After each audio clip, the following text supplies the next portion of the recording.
El cadáver en la Estatua de la Libertad, de Cornell Woolrich.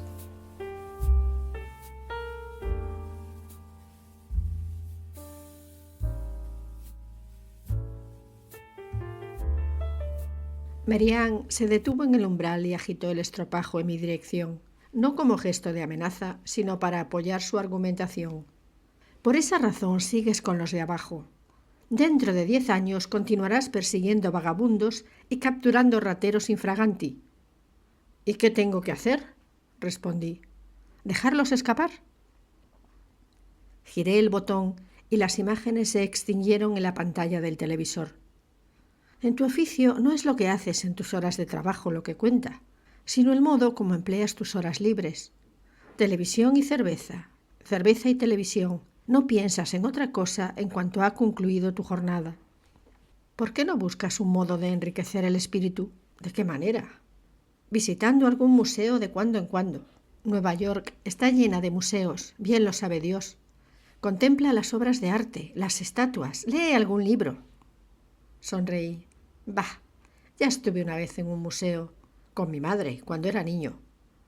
La escandalizaron tanto las estatuas y los cuadros que no quiso dejarme volver más. Si te crees gracioso, Steve, permíteme que te saque de tu error, me dijo mi mujer, antes de desaparecer en la especie de cabina telefónica que nos servía de cocina. Experimenté un sentimiento de culpa. Sin duda, me pasaba demasiado tiempo en casa, sin hacer nada, contemplando la televisión. Me puse en pie para acercarme a la puerta de la cocina. A la puerta tan solo, pues 2 no cabían dentro. ¿Hablas en serio?, pregunté. Ya sabes que sí, no me importa lavar la vajilla, la colada, cocinar, pero quiero hacerlo en un apartamento donde me pueda mover y donde tenga un poco de panorama. ¿Y llegaremos a obtenerlo si yo contemplo estatuas?, volví a preguntar, bien dispuesto, pero algo desconcertado. No es más que un primer paso, intentó explicarme. Un primer paso que puede contribuir a tu ascenso y a que dispongamos de más dinero. No es necesario que sean estatuas. Puede ser cualquier otra cosa. Un libro, una ópera, un concierto. Compréndeme, no es la cosa en sí, sino la cultura que te dará. Has hablado de estatuas, e iré, por tanto, a ver estatuas, declaré tomando el sombrero. No creo que vayas mucho más allá de la esquina y del bar de Donovan, me dijo con escepticismo. Como inclinaba la cabeza sobre el fregadero, la besé en la nuca. No salgo más que a contemplar estatuas. Aunque intentó contenerse, la oí reír antes de cerrar la puerta. No habían pasado más que 7 meses desde nuestra boda. En el metro tuve una idea.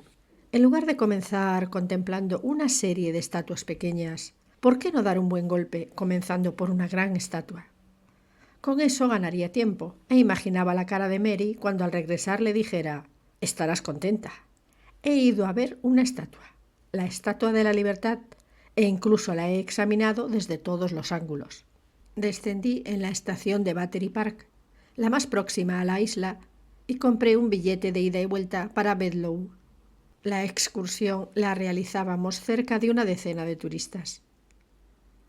En esa travesía, la estatua surge del agua primero con solo el tamaño de un dedo, para ir creciendo hasta alcanzar la altura de un rascacielos. Y en efecto, me impresionó contemplarla. Me hizo pensar en muchas cosas en las que no había meditado desde hacía muchos años, especialmente en lo orgulloso que me sentía de ser estadounidense. Esto me obligaba a hacer algo por mi país, a serle más útil de lo que entonces era. Por ejemplo, a convertirme en ingeniero de aparatos supersónicos o por lo menos en agente del FBI en lugar de continuar siendo un simple policía. El vaporcito llegó finalmente al embarcadero de la isla y pisamos de nuevo tierra firme. Un pequeño grupo de visitantes esperaba para embarcar de regreso a Nueva York. Por lo visto, la ida y la vuelta no se hacían más que una vez cada hora. De cerca, el monumento me pareció aún más grande. La estatua se asentaba sobre un pedestal de 6 pisos de altura. Ante ella no había espacio más que para un parterre de césped decorado con balas de cañón, con 2 senderos de cemento y algunos bancos. Pero en el lado opuesto a la ciudad, se alzaba un grupo de casas de ladrillo de un solo piso, habitadas, según imaginé, por el personal encargado de su custodia. O quizá la isla fuera territorio militar y hubieran establecido allí una oficina del ejército. Penetramos en el interior de la estatua por un largo pasillo iluminado con luz eléctrica, que al cabo de 2 curvas desemboca en el ascensor.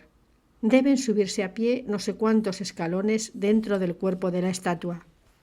La escalera en espiral tiene cabida solo para una persona, y debo decirles que subirla resulta agotador. De cuando en cuando hay unos descansillos con bancos. Al llegar a uno de ellos me encontré a un individuo gordo y sudoroso, sentado e intentando recobrar el aliento. Seguramente pesaría más de 120 kilos y debió haber tenido el necesario buen sentido para no emprender semejante escalada. Cuando me senté por segunda vez, se volvió hacia mí, mirándome con expresión angustiada mientras se abanicaba con el sombrero. Cuando al fin pudo hablar, me dijo con acento patético: «Esto es mortal». Oímos repetir esto unas 100 veces al año, sin darle sentido literal a la frase. Pero en esta ocasión había de recordarlo y sorprenderme por lo exacto que resultó. De un modo bastante natural le pregunté: «Entonces, ¿por qué viene?» «Por ella. Quería demostrarle que aún soy capaz», me explicó. «Y ella va a creerle cuando se lo diga», desconfié alzando una ceja. «Ha venido conmigo para asegurarse de que no la engaño. Pero ya está arriba esperándome».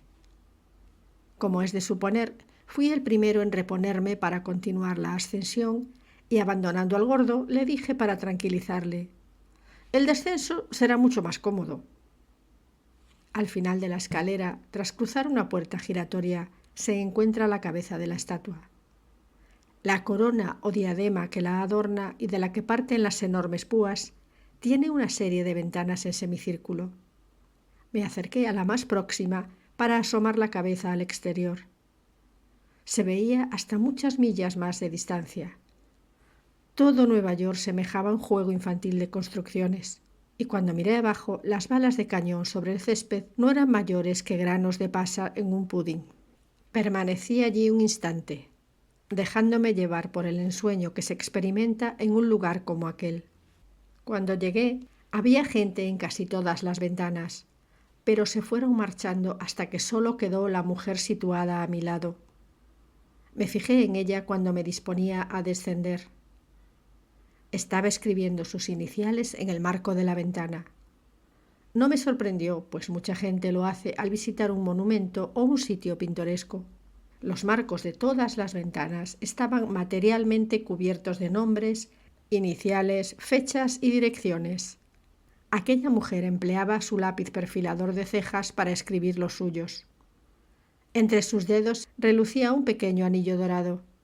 Como solamente quedábamos los dos allí, supuse que era la mujer del pobre gordo que tanto sufría en la escalera.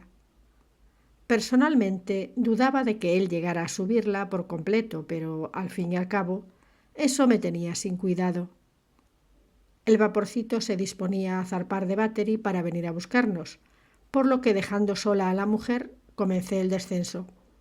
Ella ni siquiera se volvió al oír el sonido de mis pisadas sobre los escalones metálicos. Entonces la miré por última vez. La ropa se le ajustaba al cuerpo como un guante y tenía los cabellos de un negro ébano. Era un espectáculo muy agradable, pero nunca se me habría ocurrido hacerla mi esposa. Se desciende por una escalera distinta a la que se emplea para subir. En realidad no hay más que una, dividida en 2 por una larga barandilla. Por tanto, los que bajan inevitablemente se cruzan con los que suben. No me crucé con nadie que fuera en dirección opuesta. De un extremo a otro del trayecto no encontré a nadie. Todos los que llegaron en el mismo barco que yo habían bajado ya, excepto la morena, que continuaba arriba. Tal como había previsto, el hombre gordo debió de renunciar y descender de nuevo, ya que no se hallaba en el lugar en que hablamos. Sin embargo, cuando pasé ante aquel descansillo, algo me llamó la atención. Más exactamente, fue una vez que lo hube pasado, al quedar mi cabeza a la altura del piso. Volví a subir 2 o 3 escalones y, pasando el brazo entre las barras de la barandilla, recogí un sombrero abandonado en el banco. Lo identifiqué como el del hombre gordo, el mismo con el que se abanicaba. En el interior estaban marcadas las iniciales P.C. Debía de encontrarse muy mal, me dije, para abandonarlo así. Tal vez tuvo un desvanecimiento o algo parecido, porque hizo un esfuerzo excesivo. Me llevé el sombrero con el propósito de buscar al hombre y devolvérselo. Una vez en el ascensor le pregunté al empleado: «¿Qué ha pasado con aquel señor gordo? ¿Sabe a cuál me refiero? Acabo de encontrar su sombrero en la escalera». «No lo he visto», me respondió. «Aún debe de seguir arriba». «Imposible», le contradije. «Yo vengo de allí y no estaba. Habrá bajado sin que usted lo vea». «¿Cómo podría pasarme inadvertido?», objetó él, no sin razón. «Es verdad. Por otra parte, ¿cómo puede estar arriba sin que yo le haya visto?», repliqué a mi vez. «Voy a decirle dónde lo encontrará». «Fuera, sobre la plataforma que nos rodea. Casi todo el mundo va allí antes de entrar en el ascensor para contemplar el panorama por última vez a través del telescopio». Me encaminé a la plataforma en cuestión. Di la vuelta completa, primero a la derecha y luego a la izquierda. Era una especie de terraza que se extendía por el zócalo sobre el que se asienta la estatua. La acercaba un muro que me llegaba a la cintura, pero no había nadie más que yo. «Está vacía», anuncié al volver al ascensor. «¿Hay por aquí lavabos o sala de espera?»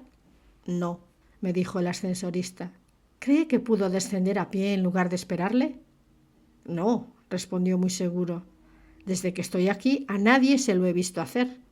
Incluso los niños tienen las piernas como muertas cuando bajan». «Es que no llego a explicarme su desaparición», comenté frunciendo el entrecejo. «Bájeme, voy a ver si descubro algo». Se le iluminó el semblante como si acabara de tener una idea. «Oiga», exclamó, «quizá sea...». Así se explicaría que no pueda encontrarle. Comprendí lo que quería insinuarme. «¿Pretende decirme que quizás se arrojó al vacío?», dije con desdén. «Las ventanas de arriba son tan estrechas que nadie puede pasar. La escalera está cerrada. Solo queda la terraza, pero es imposible en un hombre de su peso. El muro es demasiado grueso y demasiado alto para que él lo saltara». Cuando el ascensorista me dejó en la planta, me dirigí enseguida a la oficina del concesionario, situada junto al embarcadero, donde los turistas ya se agrupaban en espera de la llegada del vaporcito. El hombre gordo no estaba en el bar. Pregunté a varios de mis compañeros si lo habían visto después de bajar. Todos respondieron negativamente, aunque la mayor parte le recordaban cuando intentaba subir la escalera. Dando la vuelta al zócalo, me dirigí al dispensario e incluso a las casitas de ladrillos a preguntar por el desaparecido. Debieron de pensar que me tomaba mucho trabajo para devolver un sombrero, pero desde luego no era el sombrero lo que me preocupaba, sino la absoluta desaparición de aquel hombre. Su corpulencia hacía aún más extraño lo sucedido. Si hubiera sido, ¿cómo decirlo?, menos palpable, quizás, pero que se volatilizara un hombre tan voluminoso no podía admitirse. El vapor atracó cuando yo llegaba al embarcadero y los turistas iniciaban el paso por la amplia pasarela, casi horizontal. Como la estatua se cerraba a los visitantes después de las 4:30, nadie había venido en el buque y era aquel su último viaje de regreso. Mostré el sombrero a uno de los empleados. «Entregue esto de mi parte a Objetos Perdidos, ¿quiere? No encuentro al propietario y estoy harto de irlo paseando». «Entréguelo usted mismo en Battery, al desembarcar», me dijo. «Es allí donde se reclaman los objetos perdidos». Como era el último viaje del vaporcito, estaba seguro de encontrar a aquel hombre a bordo y conservé el sombrero sin tomarme siquiera el trabajo de discutir. Retiraron la pasarela y emprendimos el regreso hacia el continente. «Tiene que estar aquí forzosamente», me repetía. «No van a permitirle que pase la noche en la isla. Y este vapor es el único que asegura el tráfico, por tanto, no tiene otro medio de volver a Nueva York». En consecuencia, fui buscando al gordo por todo el buque. En el entrepuente, que quizá llamaban el salón, 2 niños se sentaban uno a cada lado de su padre, balanceando las piernas. Vi a un hombre a quien, juzgando por las apariencias, el espectáculo no interesaba demasiado, pues leía el Mirror, y me pregunté qué debió incitarle a realizar aquella excursión. No había nadie más con ellos. En el puente, donde se divisaba la mejor vista, el resto de pasajeros permanecían sentados en sillones, sin duda intentando hacerse la idea de que estaban a bordo de un transatlántico, aunque no tuvieran las piernas cubiertas por mantas ni hubiese camarero para traerles las consumiciones. Mi hombre tampoco se hallaba entre ellos. Cuando me encaminé a estribor, o puede que sea a babor, y que no le pidan demasiados tecnicismos a un tipo que no ha estado en el mar ni siquiera media hora, descubrí a la falsa Lollobrigida, que había dejado escribiendo sus iniciales en el marco de una ventana. Estaba sentada con las piernas cruzadas, sola, contemplando tristemente el espectáculo de Jersey. Esto nada tiene de particular. El panorama de Jersey es capaz de entristecer a cualquiera. Por aquel lado del puente no había nadie más, y era muy posible que por esta razón se hubiese sentado allí. Pasé ante ella sin poner mucho empeño en mirarla, aunque daba gusto verla. No tenía prueba alguna de que hubiera hecho el viaje con el hombre gordo, ni aun haciendo un esfuerzo de memoria recordaba haberla visto a su lado durante el trayecto hasta la isla. De lo único que estaba seguro era de que el desaparecido iba con una mujer, porque él mismo me lo dijo. Y esa mujer no podía ser más que aquella, ya que las otras estaban acompañadas. Al llegar al extremo de la cubierta, di la vuelta y regresé junto a la viajera. Sus ojos simularon no haberme visto, y cuando quise forzarla a hacerlo, miraron hacia otro lado. Entonces me coloqué ante ella y llevándome 2 dedos al sombrero le dije: «Perdóneme, he encontrado el sombrero de su esposo». Ni siquiera prestó atención al sombrero que le tendía. En cambio, me examinó de pies a cabeza con aire glacial. «Me parece difícil, puesto que no tengo marido, y por lo tanto no tiene sombrero». Clavó sus pupilas en las mías. «Está claro, ¿no? Y no tengo el propósito de encontrar uno durante la travesía». Como me esperaba esto, no pude evitar responder: «Oiga, no me interprete mal. Yo ya estoy casado». Se encogió de hombros filosóficamente. «¿Qué le vamos a hacer? Hay mujeres con peor suerte que otras. Eso es todo». Tardé algo en comprenderla, pero cuando me di cuenta de lo que quería decir, no adelanté mucho, pues en una pugna de ese género un hombre siempre resulta vencido. Las mujeres tienen uñas, nosotros puños solamente. «¿Ah, sí?», dije un poco aturdido. Aquello era para hacerle perder la paciencia a un santo.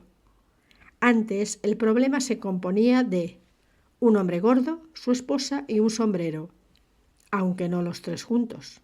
Luego ya no hubo hombre gordo. Ahora tampoco existía esposa. Y no me sorprendería lo más mínimo que, antes de darlo por terminado, ya no hubiese un sombrero y me encontrara sin nada entre el pulgar y el índice de la mano izquierda. Entonces tomé mi lápiz. «¿Le molestaría indicarme su nombre?». «Desde luego», se limitó a responder. Le mostré mi placa. «Se lo pido como policía, no como galanteador». Ella murmuró algo que no debía de ser muy halagador para mí. «¿Es que le molesta?». «Enormemente. Pero puesto que insiste en enterarse, sea, a condición de que enseguida me deje tranquila». Abrió el bolso para revolver el interior. Supuse que en busca de una tarjeta de identidad o algo por el estilo.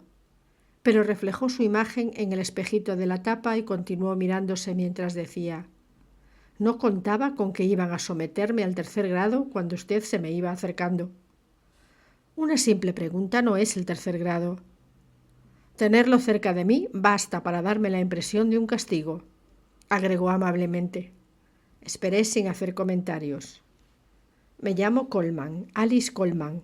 Vivo en Alcott Apartments, en Tarrytown. ¿Está satisfecho?». «De momento sí». «Así que habrá segunda parte». «Esperemos que no». «Lo dice, pero no lo cree», exclamó colérica. «Confía en que haya una segunda parte y procurará provocarla. En la policía todos son iguales. Así se gana la vida, ingeniándoselas para hacer una montaña de un grano de arena. Se puso en pie con un golpe seco de sus altos tacones.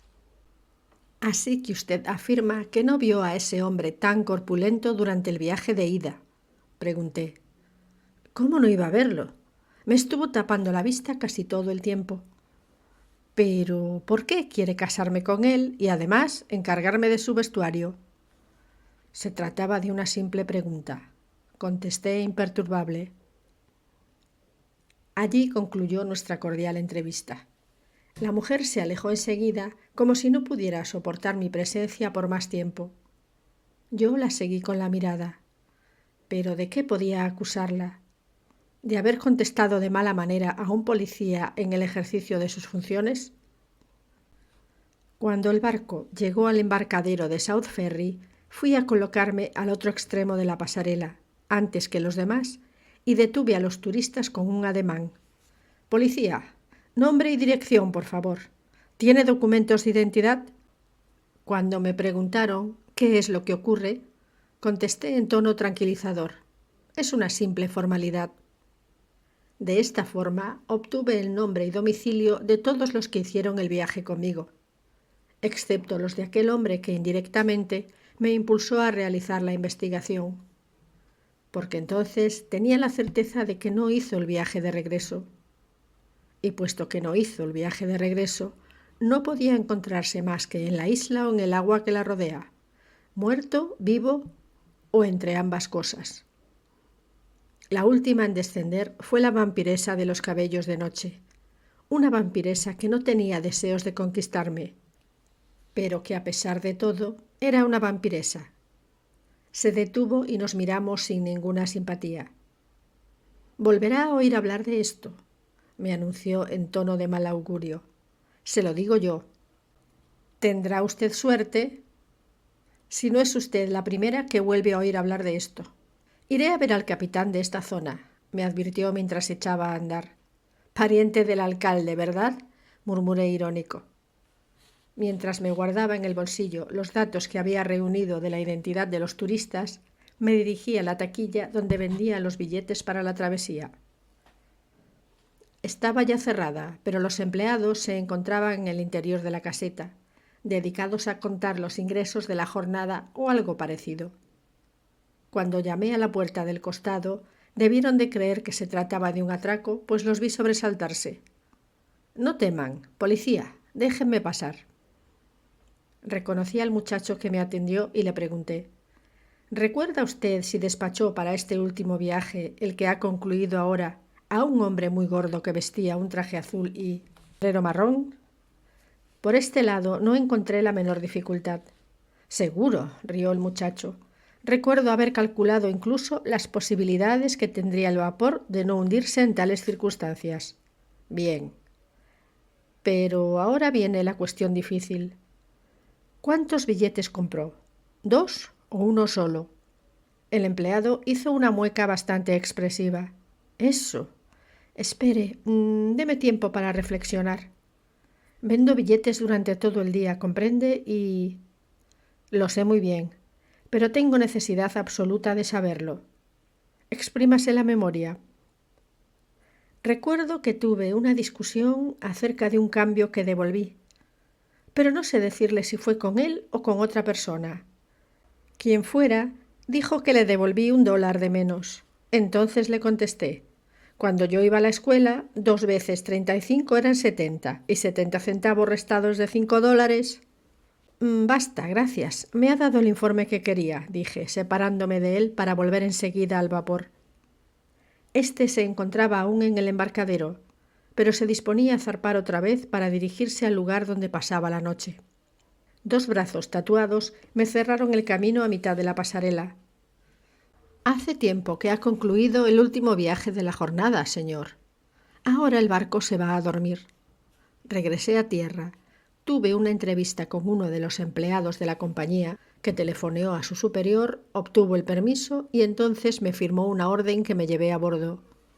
«Aquí están sus órdenes, almirante», le dije al hombre de la pasarela, y volvimos a partir hacia la Estatua de la Libertad. Unas gruesas y siniestras puertas de metal bruñido impedían el acceso al pasillo. Me fue preciso obtener una autorización del oficial comandante de la base y destacaron a 2 soldados para que me acompañaran. «Hemos de ir hasta arriba», les dije cuando salíamos del ascensor. «Pues quiero examinar algunos nombres e iniciales grabados en las ventanas». Ascendimos por la interminable escalera y al fin llegamos a la cúspide casi sin aliento. Fui enseguida en busca de lo que mi amiga Alice Coleman había escrito. Fue fácil, pues empleó un lápiz para las cejas cuya mina es más grasa y más oscura que la de los corrientes. Por tanto, su inscripción se destacaba con claridad entre todas las que la rodeaban. A primera vista resultaba muy impersonal. Demasiado impersonal incluso. Tan solo 8 cifras en hilera, con una letra entre ellas como si se encontrase allí por error. 4-24254-E51. No era un número de teléfono, puesto que en tal caso hubieran sido 2 letras y 5 cifras tan solo. Además, ella no era mujer que escribiera su número de teléfono en las paredes, porque de ser una mujer de ese tipo, no hubiese tenido necesidad de hacerlo para que le pidiesen una cita. Le bastaría guiñar un ojo y una sola vez para que su línea de teléfono estuviera continuamente ocupada.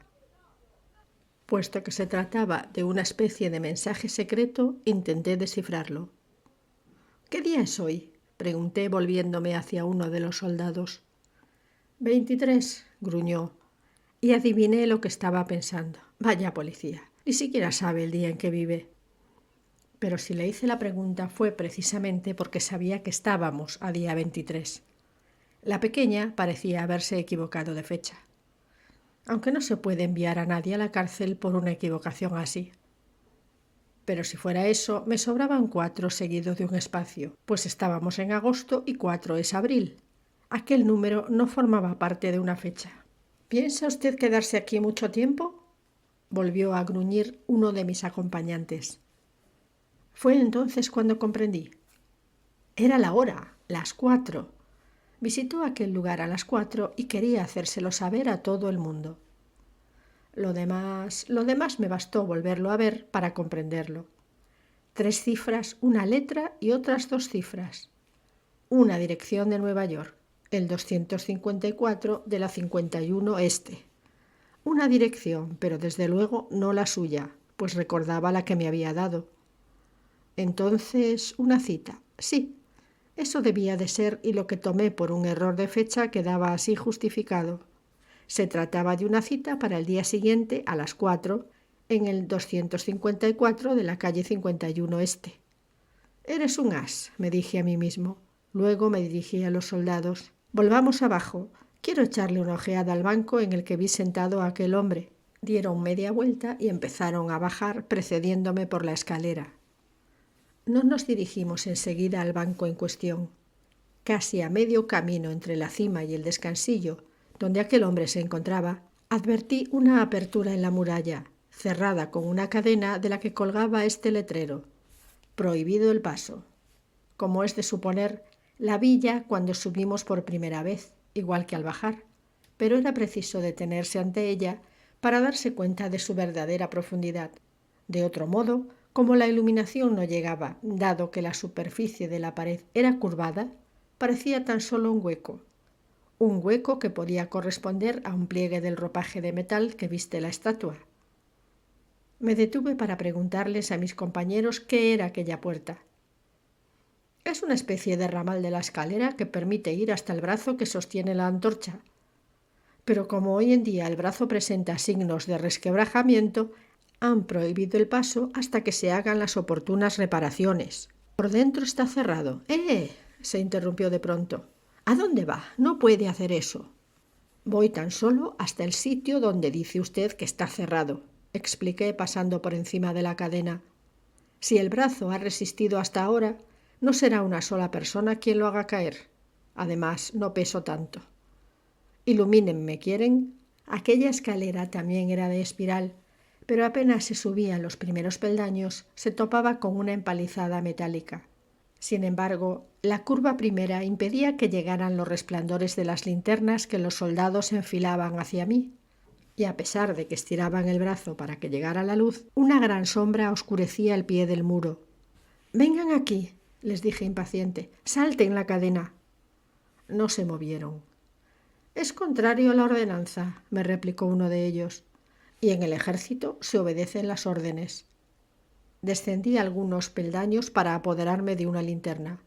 «Pues si no quieren iluminarme, lo haré yo mismo». Pude entonces dirigir el foco de luz hacia la parte oscura de la escalera. Se encontraba allí, con toda su humanidad, muerto. Habían apoyado su cadáver en aquel rincón, como si aquel lugar estuviera previsto para él. Sentado en un peldaño, apoyado en la barandilla metálica, con las piernas alzadas para asegurar el equilibrio, pero inclinando la cabeza sobre las rodillas. Le toqué el cuello y lo noté tan frío como la estatua de metal que se había convertido en su tumba. «Lo he encontrado», anuncié lacónicamente a mis acompañantes. «Vengan a echarme una mano». «¿Y qué hace ahí?», preguntó estúpidamente uno de ellos. «Adivínelo», le respondí irritado. Comprendieron entonces y se apresuraron a reunirse conmigo. Me incliné para examinar los zapatos. El cuero de los tacones estaba raspado y la parte posterior de los pantalones cubierta de polvo hasta los muslos, mientras que la chaqueta aparecía arremangada debajo de los hombros. «Lo arrastró hasta aquí un hombre solo», deduje. «De haber sido dos, hubieran podido alzarle también los pies». «¿Y cómo un hombre solo pudo arrastrar semejante masa, aunque sea una distancia tan corta? Amigo mío, ¿no tiene idea de lo que hace un tipo cuando el miedo a que le descubran le obliga a darse prisa? Le da una fuerza de la que ni él mismo se hubiese creído capaz. Bien, uno de ustedes debe cogerlo por los pies y yo lo sostendré bajo los brazos. El otro iluminará». Ni siquiera entre dos fue fácil, y pensé que esto eliminaba automáticamente a Alice Colman o a cualquier otra mujer, excepto como cómplice antes del hecho. Descubrimos el arma del crimen cuando alzamos el cadáver, bajo el cual había quedado oculta. Era una barra de hierro envuelta en un pedazo de tela, manchada y endurecida por la sangre.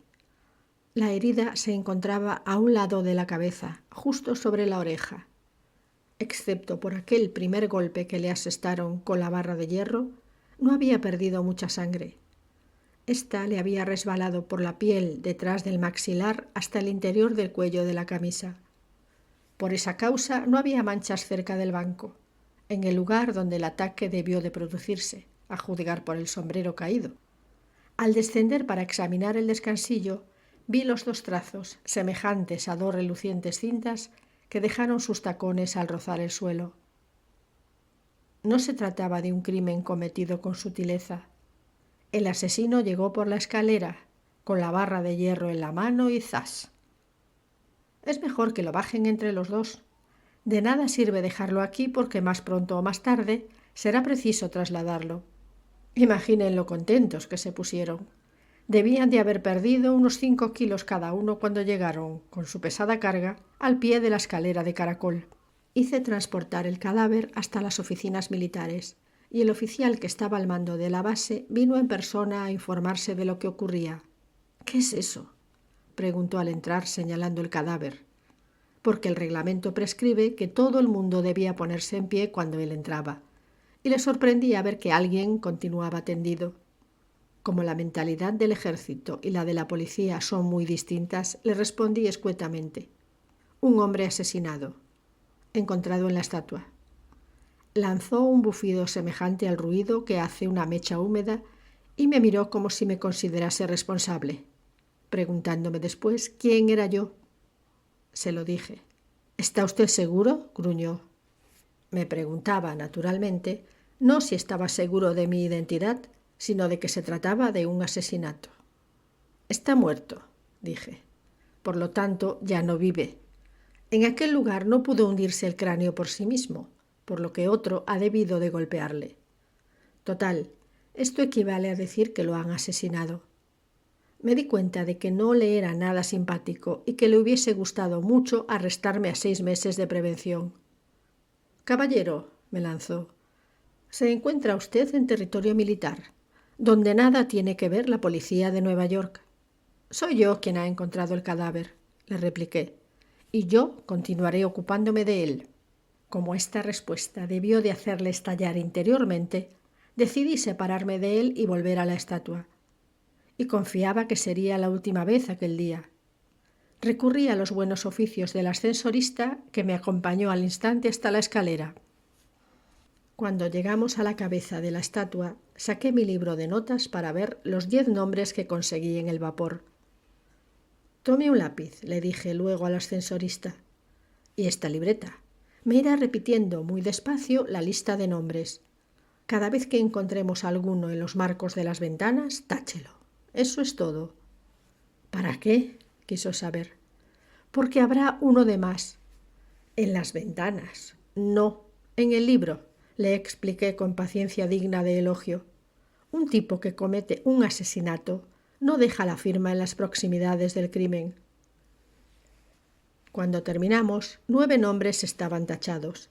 3 de ellos correspondían a iniciales, que bien podían pertenecer a otras personas y haberse escrito anteriormente, pero 2 de ellos tenían 3 letras, con lo cual, según el cálculo de probabilidades, el riesgo era menor. Otro nombre pertenecía a una mujer de origen eslavo, Zenia Zurubov. Muy poco corriente. ¿Cuál nos queda? El ascensorista frunció el entrecejo para leer mejor. Vincent Scanlon, 55, en Body Street, Brooklyn, corredor de fincas. Me parece que tengo a mi hombre, pero ni ese se llama Scanlon, ni vive en Body Street, ni es corredor de fincas. No me diga, dijo el otro. No solo ha sabido averiguar quién cometió el crimen, sino que además sabe lo que no es. Pues sí, respondí distraído.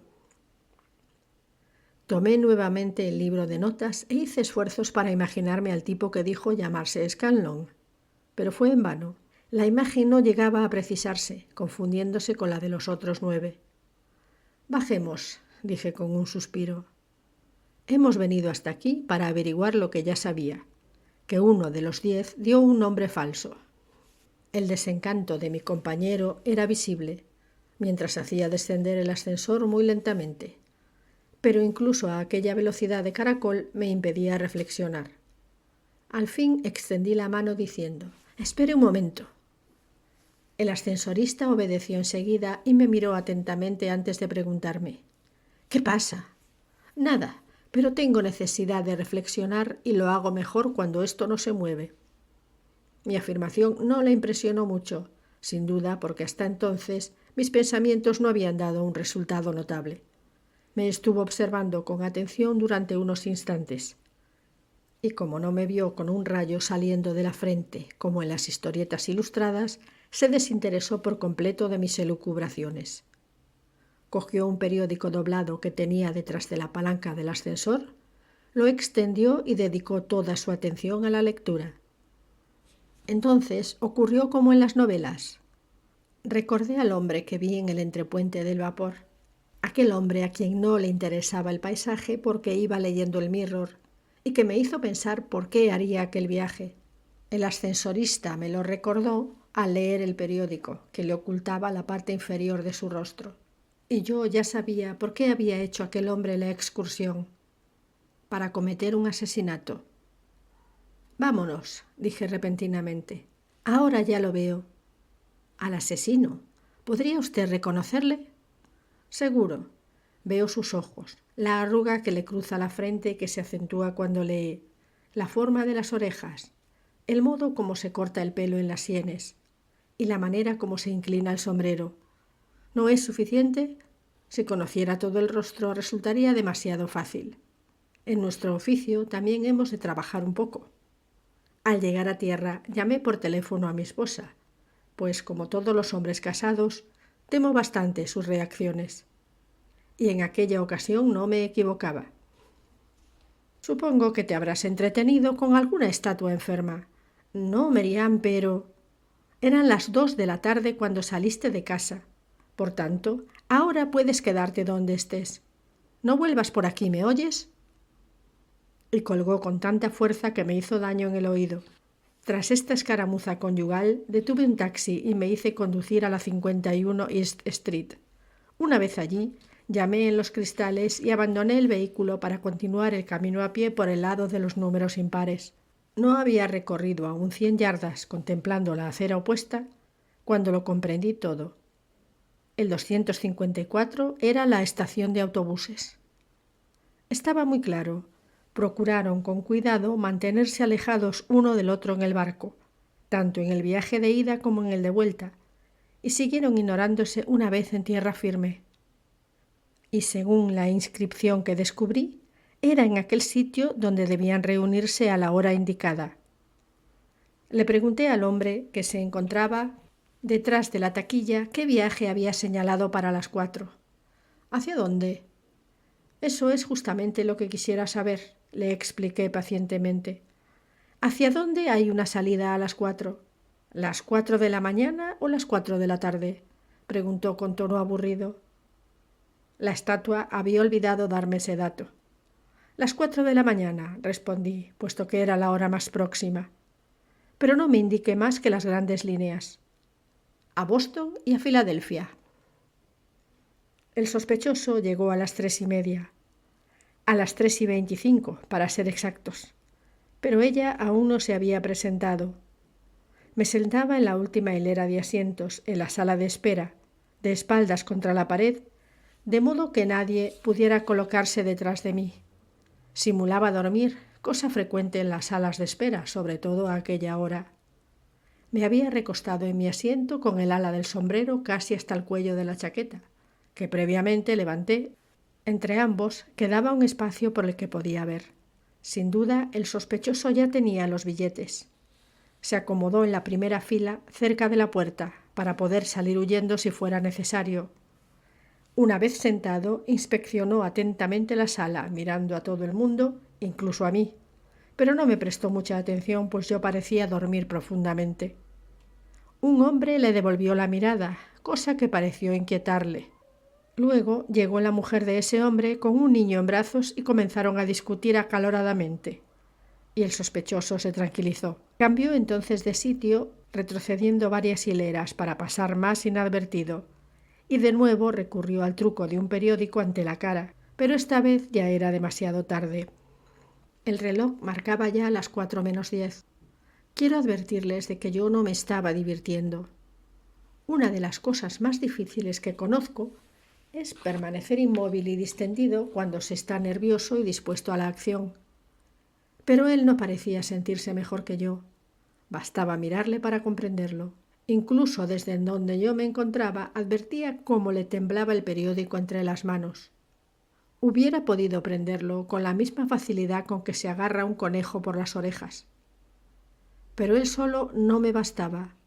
Quería esperar a que ella llegara. ¿Pero qué estaría haciendo aquella mujer? Las 4:06, -5... ¿Es que habría cambiado de opinión? Una mujer capaz de proyectar de ese modo el asesinato de su marido no debería tener ningún escrúpulo en abandonar a su cómplice. Y llegó la hora de la partida. Los pocos viajeros que esperaban se pusieron en pie desperezándose, cogieron su equipaje y se encaminaron a la acera. Allí se dividieron en 2 filas, una para cada autobús. Y la mujer continuaba sin aparecer. Yo también me había levantado y caminando lentamente seguía al sospechoso. Pero me sentía inquieto.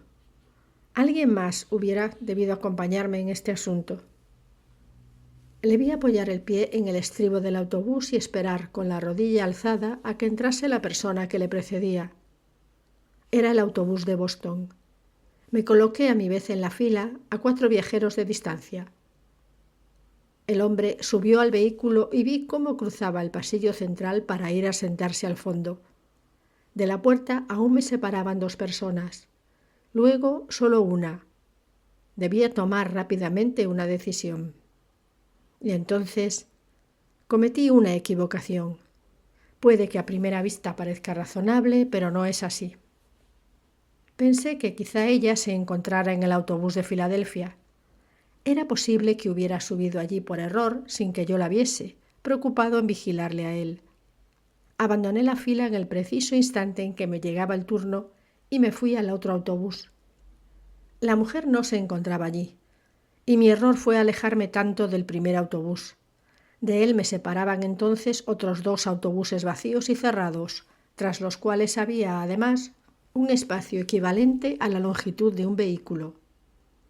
La descubrí cuando se cerró, con gran estrépito, la puerta de los lavabos para señoras.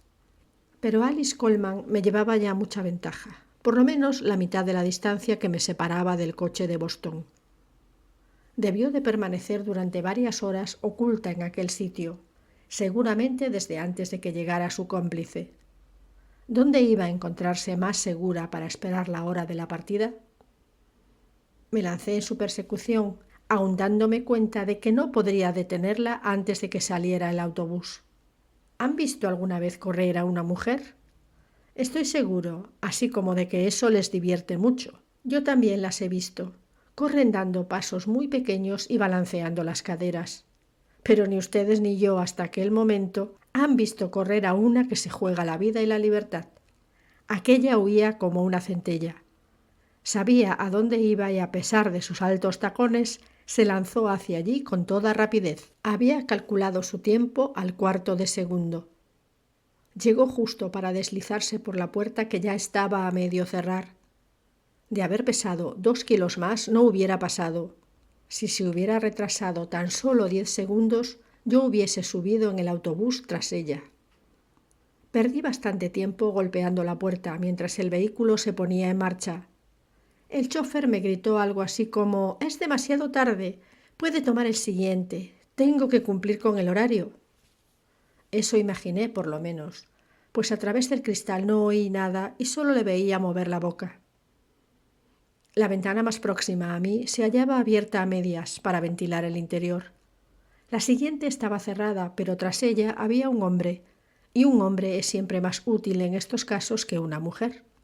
Le hice una seña y bajó el cristal.